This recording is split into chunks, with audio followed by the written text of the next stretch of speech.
Se você ainda não considerou viajar para a África do Sul, esse é o vídeo para tentar te convencer.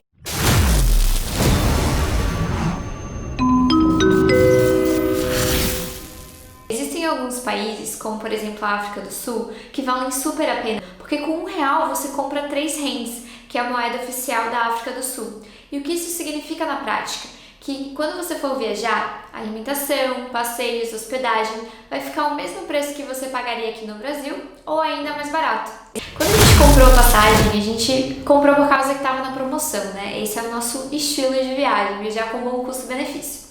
E quando a gente comprou de fato a passagem para a África do Sul, o que a gente pensou? Cara, safari, né? Meu sonho é fazer safari. E quando a gente começou a olhar tudo que existia lá, a gente pirou. Porque assim, a África do Sul não é só safari, é muito mais do que isso. Começando por Joanesburgo, que é uma cidade riquíssima em história, tem toda a história do apartheid, de Mandela. A gente dali de Joanesburgo seguiu para Cape Town, uma cidade super linda que conta com uma das 7 maravilhas naturais do mundo, a Table Mountain. Seguindo, você pode ir até Cape Point, onde você passa pela Praia dos Pinguins. É muito fofinha, sério, foi uma das coisas mais divertidas que a gente fez. Tem muito restaurante bom, loja boa, ótima para passear, em qualquer idade. Então, para quem gosta de uma cidade um pouco mais moderna, vai amar demais ficar em Cape Town. E a 1 hora dali tem a principal região de vinícolas da África do Sul, em Stellenbosch e Franschhoek. Você encontra muita vinícola de vinho africano. E quando eu falo muita vinícola, é tipo muita vinícola mesmo. Então, mesmo se você gastasse todos os seus dias lá, eu acho que você não conseguiria provar todos os vinhos da região. Então, para quem ama vinho, certamente este é um destino que tem que estar na sua lista. Pode acabar a viagem por aí, mas ainda tem muita coisa pela frente. Como, por exemplo, em Agulhas, você vê a divisão dos oceanos Atlântico e Índico. E em seguida, você pode ainda continuar a viagem pela Garden Route. É um destino ideal para quem gosta de aventuras. Você pode fazer trilhas, mergulhar com tubarão branco, avistar baleias em Hermanos. Você pode saltar de um dos maiores bungee jumps de ponte do mundo na Brooklyn Bridge no Tsitsikamma Park. Tsitsikamma Park. Tsitsikamma Park. Gente, essa palavra é Tsitsikamma, eu falo Tsitsikamma. Eu duvido você estar vendo esse vídeo agora e não ter falado Tsitsikamma Park. Você pode ir para Jeffreys Bay surfar uma das maiores ondas de direita do mundo. Foi um dos nasceres do sol mais lindos que eu já vi. Bem na hora que a gente acordou cedinho, a senhora deitou na cama, abriu a cortina, tava tipo o céu lindo e vários golfinhos passaram pela nossa frente. Você pode conhecer cavernas e inúmeros faróis. Você pode velejar. Você pode comer ostra na capital mundial das ostras, em Misna. Então, se você não se convenceu até agora, esse é o último motivo que eu acho que pega todo mundo do porquê você deve ir pelo menos uma vez para a África do Sul. A comida lá é maravilhosa, principalmente o café, frutos do mar, sushi e aquelas avocado toast, que é uma torradinha de abacate. Sem contar que existem diversos restaurantes super famosos que eu vou ter que voltar lá para conhecer, porque da primeira vez ainda não tinha grana para investir neles. Mas assim, ó, mesmo comendo barato, a comida já é tipo, ó, dos deuses. Tá, eu amei os passeios da África do Sul, mas eu ainda tenho uma dúvida que assim é o fator crucial para eu ir para lá ou não. É seguro viajar para a África do Sul? Então, vamos falar sobre os vários aspectos de segurança lá. Por exemplo, a única cidade que eu não me senti segura na África do Sul foi Joanesburgo, porque é uma cidade muito grande e a gente de fato passou por algumas regiões que tinha que ter sim um pouco mais de cuidado. Em compensação, nas outras cidades foi super tranquilo em questão à segurança geral, por exemplo. Outro fator sobre segurança é que lá se dirige na mão inglesa. Então, se você for alugar um carro, você tem que ter um pouco mais de cuidado, sim. Então, é um ponto que você tem que se atentar, por exemplo, ao atravessar a rua, porque a gente está acostumado a olhar para um lado, depois o outro, e lá é o contrário. Você tem que olhar primeiro para cá e depois para lá. É um fatorzinho, assim, um detalhe, mas que também interfere na segurança. Como tem muitas oportunidades para esportes radicais na África do Sul, esse é um outro fator que envolve segurança. Então aqui você tem que estar super ciente, ler todos os contratos, caso vá pular da ponte da Brooklyn Bridge, se for mergulhar com tubarão, né? Saber todos os termos que estão envolvidos em você fazer a prática desse esporte radical. Lembrando que muitos seguros viagens não cobrem caso o acidente tenha sido em decorrência da prática de esportes radicais. Quanto à segurança no safari, eu me senti super segura nos safaris que a gente fez. Mas é claro, a gente está entrando num ambiente que tem animais selvagens, então a gente sabe que isso não é 100% seguro, mas eu acho que você sabendo escolher o safari e fazendo com pessoas experientes e que conheçam todos os sinais que os animais dão antes de acontecer alguma tragédia, você vai estar sim seguro para realizar essa viagem incrível e inesquecível. Beleza, Chay, eu quero ir para a África do Sul, mas e agora? Eu preciso de visto? Não, você não precisa de visto para visitar a África do Sul até 90 dias a turismo. Apesar de não precisar de visto, você precisa ter um passaporte válido e a validade tem que ser de até 1 mês da data de retorno. A gente recomenda que essa validade seja de 6 meses, porque geralmente para qualquer país que você viaja, essa é a regra. E o passaporte também deve ter pelo menos uma página em branco. Além disso, apesar da África do Sul não exigir o visto, ela exige certificado internacional de vacinação contra a febre amarela. E essa vacina deve ser tomada pelo menos 10 dias antes da sua viagem. Então, heads up aqui, esse é um fator que você deve se atentar quando for comprar a passagem e viajar para a África do Sul. Uma das perguntas que a gente mais recebe por aqui é como funcionam os safaris na África do Sul. Então, vamos lá. Primeiro, a gente tem que entender a região do Kruger Park, que é uma das regiões mais famosas onde acontecem safaris na África do Sul. O Kruger Park é uma área preservada da África do Sul e ele é público, ou seja, qualquer um pode ir ali. Então, na região do Kruger Park, você tem cerca de 3 opções. O seu próprio carro, né? Um carro que você aluga lá, segue as estradas e faz o safari.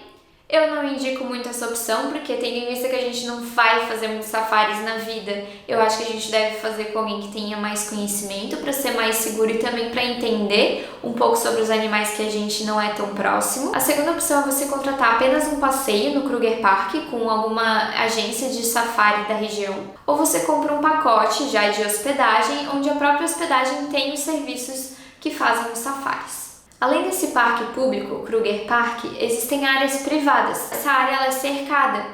Então não quer dizer que os animais eles estão presos, né? Não é um zoológico, não chega nem perto disso. Os animais estão soltos, a vida corre solta ali, até porque a área privada é de muitos 1000 quilômetros quadrados. Então assim, é uma área realmente grande. Não consegue ver o final dessa área privada, onde acontecem safaris também. Nós optamos por realizar um safari com o Kapama Private Game Reserve.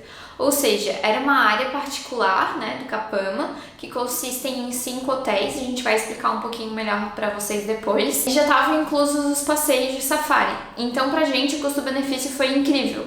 Era um hotel muito bom, com passeios de safari com guias experientes, num safari privado. E como que acontece esses safaris? Existiam vários carros e guias, cada um faz um caminho. Então, eles também se comunicam entre eles para dizer onde estão os animais. Então essa é uma vantagem de você fazer com pessoas experientes para começar e numa área privada.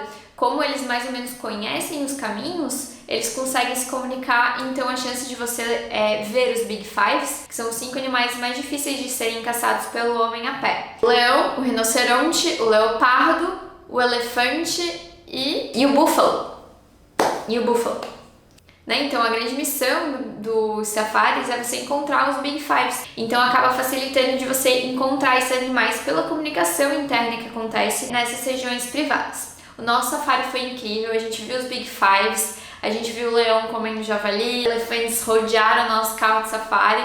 Foi simplesmente uma experiência maravilhosa que eu gostaria muito de repetir e que, sério, vale muito, muito, muito a pena e todo mundo devia passar por essa experiência pelo menos uma vez na vida. Comenta aqui que tipo de safari que você faria, se optaria por conhecer o Kruger Park, se iria dirigindo e fazer um safari, se optaria que nem a gente por uma empresa que já tem mais experiência numa área privada, como o Kapama Private Game Reserve. E se você tem alguma outra dúvida sobre safaris, deixa aqui que a gente vai te ajudar também. E agora, claro, não podia faltar o quadro do Vou Levar na Viagem para a África do Sul. Se você for fazer safari, leve roupas neutras, né? Um cinza, aquele verde musgo tradicional, porque essas cores não chamam tanta atenção dos animais. Então, como funciona? Quando a gente faz um safari no carro, os animais selvagens enxergam o carro inteiro como um animal maior que ele. Então, é por isso que eles não atacam os carros de safari. Ou não deveriam atacar, não é mesmo? Quando você tá no carro de safari, você não pode fazer movimentos muito bruscos, você não pode falar muito alto e também o que influencia é a cor que você usa. Então, cores neutras são ideais para fazer esse tipo de passeio com maior segurança. né? Existem também safaris a pé. Para esses é imprescindível que você utilize de fato essas roupas neutras. Não esqueça do boné. Você vai passar muito tempo na rua, principalmente em safaris, se você for fazer outros programas de aventura e conhecendo a cidade, né? Então leve um boné. Leve roupa de frio. A gente foi em outubro, que era uma meia estação.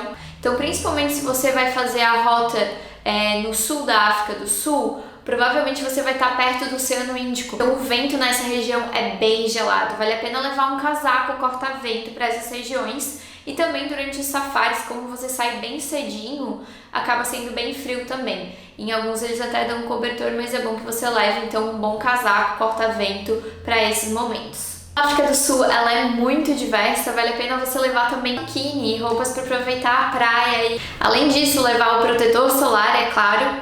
Leve hidratante, porque o vento frio e com tudo que você vai fazer na rua é bom você hidratar a sua pele. Leve um sapato confortável para poder aproveitar mesmo tudo que a África tem para te oferecer. Vale trazer aqui também o repelente. Se você não quiser levar daqui para lá, pelo menos verifique se no hotel que você vai ficar tem repelente ou compre um lá. Porque dependendo da região que você for para fazer safari, ainda existe o risco de malária. Não é muito, mas assim, ainda existe esse risco em algumas regiões. Então você tem que passar repelente toda vez que for sair para os safaris para se proteger contra o mosquito e evitar a malária. E qual a melhor época do ano para eu ir?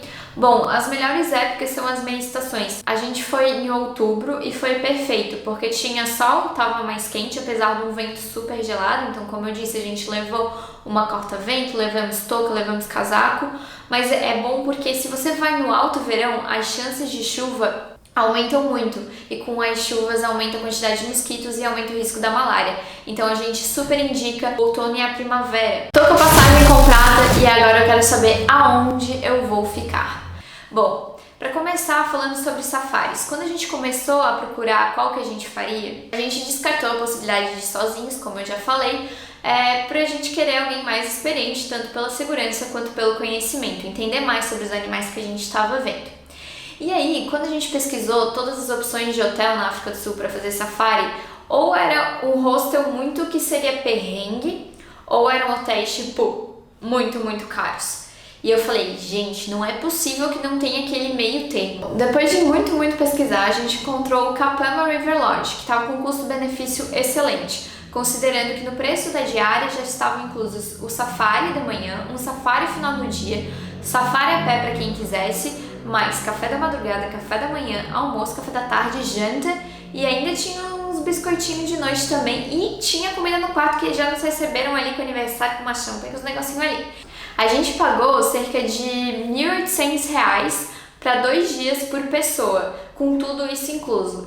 Então realmente vale muito a pena, o safari foi excelente. E muita gente pergunta, o Kapama vale a pena? Porque tem um review no TripAdvisor sobre o Kapama Southern Camp, falando mal desse Kapama. Bom, a gente ficou no Kapama River Lodge, então agora eu vou explicar um pouquinho. Dentro do Kapama Private Game Reserve tem 5 unidades de hospedagem. A gente ficou na River Lodge e nossa experiência ali foi incrível, valeu muito o custo-benefício e a gente super indicaria. A gente não conheceu a experiência do Southern Camp, então eu realmente não posso falar. Pelo que eu vi no review, a pessoa criticou que não era o Kruger Park, mas assim, se você ler direitinho todas as informações do site, você está ciente que o Kapama é uma área privada, como eu expliquei anteriormente. E pra gente valeu muito a pena, eu super indicaria pelo custo-benefício. Fora dos safaris, a gente ficou na maioria das cidades na África do Sul em Airbnb e valeu muito a pena, porque o custo-benefício era muito bom, o valor dos apartamentos eram bem baratos mesmo, era cerca de R$100, R$150 a diária e eram lugares lindos, confortáveis, espaçosos e bem localizados. Então vale muito a pena olhar o Airbnb na África do Sul também para se hospedar. Então esse foi o overview sobre a África do Sul. Eu espero que você tenha uma viagem incrível. Se a gente não respondeu alguma coisa e você ainda tem dúvida, comente aqui. Comente que passeios você faria, que safari você faria, quais você já fez, também para ajudar os outros viajantes. Não esqueça de se inscrever no canal para dar uma ajuda pra gente e a gente se vê na próxima viagem.